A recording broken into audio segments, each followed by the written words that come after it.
In August of 2007, Kent Hovind's Creation Silence Evangelism attempted to use the DMCA to silence their critics. Along with many others, we were targeted by CSE's assault on free speech. Following the widespread outrage at such unethical conduct, we had thought the situation had been resolved. However, in mid-July of 2000, CSE filed additional DMCA claims against our very same videos yet again. This time our account was suspended until CSE again failed to respond to a counter-notice. In all honesty, we had largely forgotten about the absurdities claimed by CSE, but it seems that they want our attention once again. We would like to introduce this weekly series. We will be dissecting one absurd hovindism each week until we've covered them all.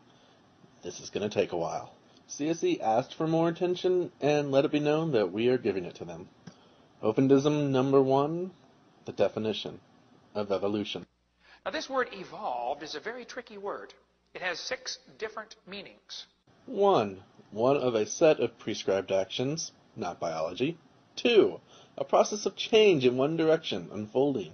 The action or an instance of forming and giving something off, emission. A process of continuous change from lower, simpler, or worse to a higher, more complex, or better state, growth. A process of gradual and relatively peaceful social, political, and economic advance, something evolved. Also, not biology. The process of working out or developing, not biology. The historical development of a biological group as a race or species, phylogeny. A theory that the various types of animals in plants have their origin in other pre-existing types, and that the distinguishable differences are due to modification in successive generations. Also, the process described by this theory. Hey, that one's a very rough version of biology. 5. The extraction of a mathematical root. Definitely not biology. 6. A process in which the universe is a progression of interrelated phenomena. Not biology. Only one of those 6 touched lightly on biology. Now, let's see how Mr. Hovind fares. And here's how the kids get confused every time. If you're going to get into a discussion on evolution, or especially if you're going to get into a debate on evolution, be sure you define what you're talking about. That's how you win the debate in the first few minutes. Define what you mean. Harkening back to one of our previous videos detailing the nature of common logical fallacies, constructing and attacking your own definition rather than addressing the actual biological theory is simply fallacious nonsense. See, the first part of evolution would have to be cosmic evolution. That would be the Big Bang. Ooh, swing and a miss. The Big Bang Theory, as you very well may guess by the name, is not the theory of evolution. The Big Bang Theory is the foundation of modern cosmology, a field of study within physics. It is not, nor has ever been, a biological theory explaining the biodiversity of life. Did you know there is no evidence for that at all? Really? I think someone needs to visit a library. Much like the theory of evolution, the Big Bang Theory has amassed so much evidence that the question is no longer, is this theory viable, but rather, how many intricate details can be understood with our limited technology? As to that lack of evidence, Mr. Hovind appears to be utterly ignorant of Hubble's law, i.e. the expansion of the universe, the black body spectrum of cosmic background radiation, which is a prediction of the Big Bang Theory, the ratios of lighter elements, also a prediction of the Big Bang Theory, time dilation of type 1a supernova. This is a prediction of both the Big Bang Theory and general relativity. An accelerating universe, a prediction of the Big Bang Theory, the homogeneity of the universe, a prediction of the Big Bang Theory, and the isotropy of the universe, a prediction of the Big Bang Theory, all of which support the Big Bang Theory. Secondly, we'd have to have chemical evolution. If the Big Bang Theory is true and it produced hydrogen and helium, how did we get all these different elements? The elements would have to evolve from the hydrogen and helium. Oh, strike 2. Whatever chemical evolution is supposed to be, Mr. Hovind is attacking stellar and explosive nucleosynthesis. These are the processes by which a heavier atomic nuclei are formed by stars and supernova. As you have probably already guessed, this is not part of the theory of evolution, but is still cosmological physics. So, looking first at stellar nucleosynthesis, the knowledge of nuclear fusion as the main source of energy for stars dates back to about 1920.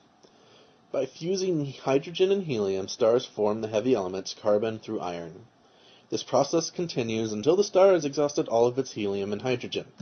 Then comes explosive nucleosynthesis. When a star has consumed its helium and hydrogen, it undergoes a core collapse, becoming a supernova. In the process, it expels much of its mass, which is then bombarded by an intense blast of neutrons and neutrinos. Neutron capture then leads to the formation of atomic nuclei heavier than iron. Nobody's ever seen that happen. Really? Nobody? Well, then I suppose that these researchers really don't exist. Thirdly, we'd have to have stellar evolution. The stars would have to form. That's strike three. Stars are not living organisms which pass on hereditary traits to their progeny. Therefore, the theory of evolution can make no comment on the formation of stars. However, once again, cosmological physics can. So, the process in extreme brief.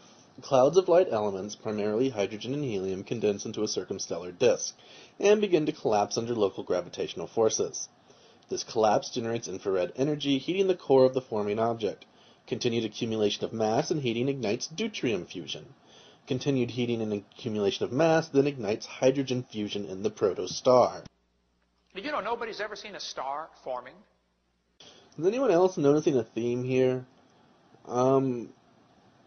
Perhaps these researchers don't exist as well. We see stars blow up once in a while. It's called a nova or a supernova, but that is the opposite of evolution.